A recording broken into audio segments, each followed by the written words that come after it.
Hello, in this video I'm gonna show you how to set your search engine to a custom one on TECNO Pop 7. So you have to start with opening your browser, and now you have to go to your search engine site. For this example I'm gonna use yep.com.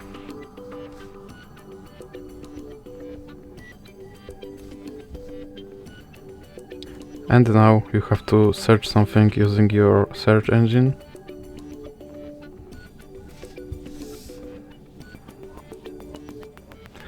And now you can go to settings,